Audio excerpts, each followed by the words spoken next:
இயேசு சென்று கொண்டிருக்கும் போது பிறவியிலேயே பார்வையற்ற ஒருவரை கண்டார்.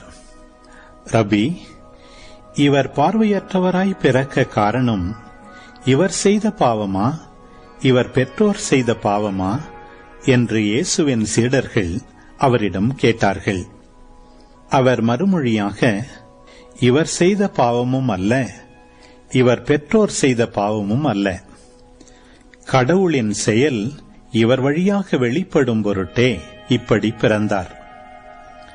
பகலாயிருக்கும் வரை என்னை அனுப்பியவரின் செயலை நாம் செய்ய வேண்டியிருக்கிறது. இரவு வருகிறது, அப்போது யாரும் செயலாற்ற இயலாது. நான் உலகில் இருக்கும் வரை நானே உலகின் ஒளி என்றார். இவ்வாறு கூறிய பின் அவர் தரையில் உமிழ்ந்து உமிழ்நீரால் சேறு உண்டாக்கி அச்சேற்றை பார்வையற்றவருடைய கண்களில் பூசி, நீர் சிலோவாம் குளத்துக்கு போய் கண்களை கழுவும் என்றார். சிலோவாம் என்பதற்கு அனுப்பப்பட்டவர் என்பது பொருள்.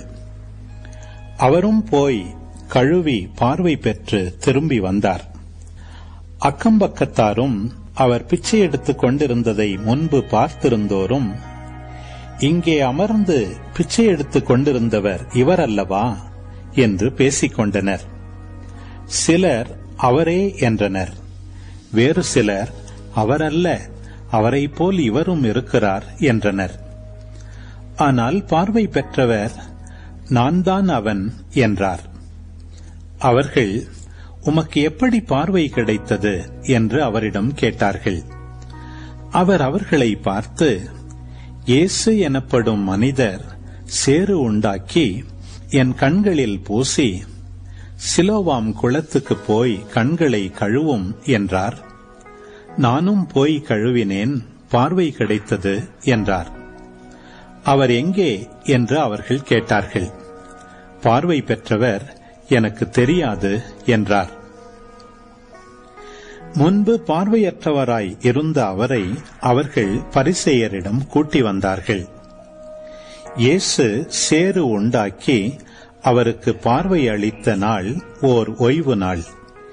எனவே எப்படி பார்வை பெற்றாய் என்னும் அதே கேள்வியை பரிசேயரும் கேட்டனர். அதற்கு அவர், இயேசு என் கண்களில் சேறு பூசினார், பின் நான் கண்களை கழுவினேன், இப்போது என்னால் பார்க்க முடிகிறது என்றார். பரிசேயருள் சிலர், ஓய்வு நாள் சட்டத்தை கடைபிடிக்காத இந்த ஆள் கடவுளிடமிருந்து வந்திருக்க முடியாது என்று பேசிக் கொண்டனர். ஆனால் வேறு சிலர், பாவியான ஒரு மனிதரால் இத்தகைய அருமடையாளங்களை செய்ய இயலுமா என கேட்டனர்.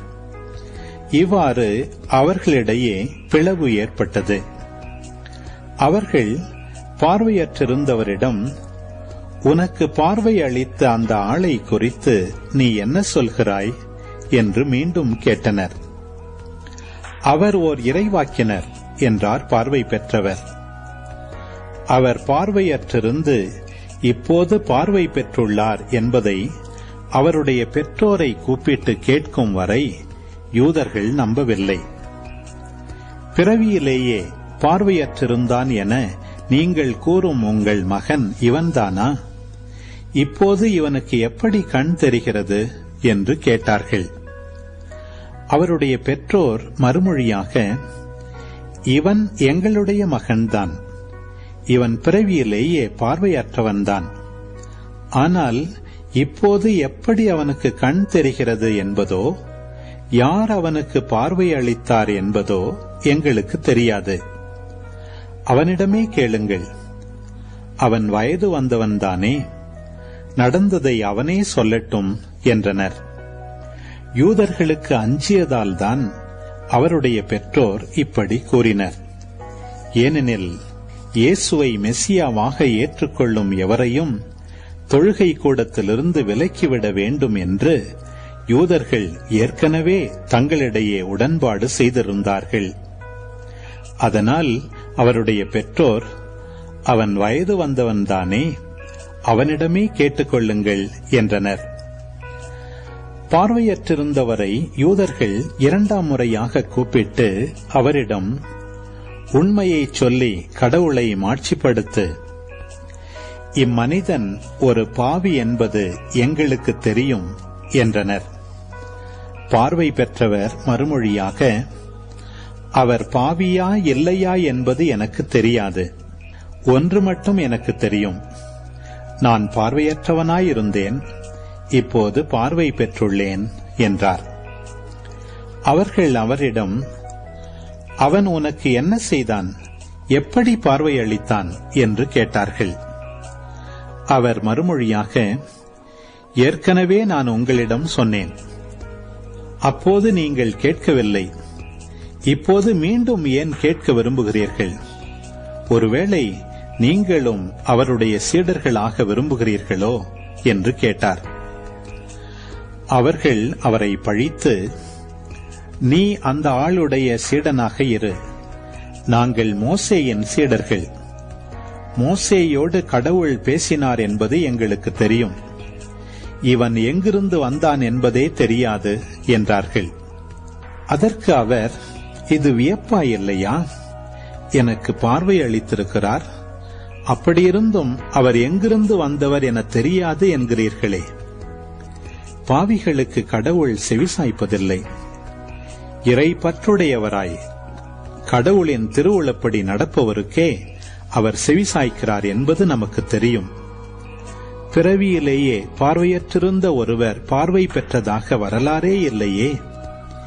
இவர் கடவுளிடமிருந்து வராதவர் என்றால் இவரால் எதுவுமே செய்திருக்க இயலாது என்றார். அவர்கள் அவரை பார்த்து, பிறப்பிலிருந்தே பாவத்தில் மூழ்கி கிடக்கும் நீயா எங்களுக்கு கற்றுத்தருகிறாய் என்று சொல்லி அவரை வெளியே தள்ளினர். யூதர்கள் அவரை வெளியே தள்ளிவிட்டதை பற்றி இயேசு கேள்விப்பட்டார். பின் அவரை கண்டபோது, மானிட மகனிடம் நீர் நம்பிக்கை கொள்கிறீரா என்று கேட்டார். அவர் மறுமொழியாக, ஐயா, அவர் யார் சொல்லும், அப்போது நானும் அவரிடம் நம்பிக்கை கொள்வேன் என்றார்.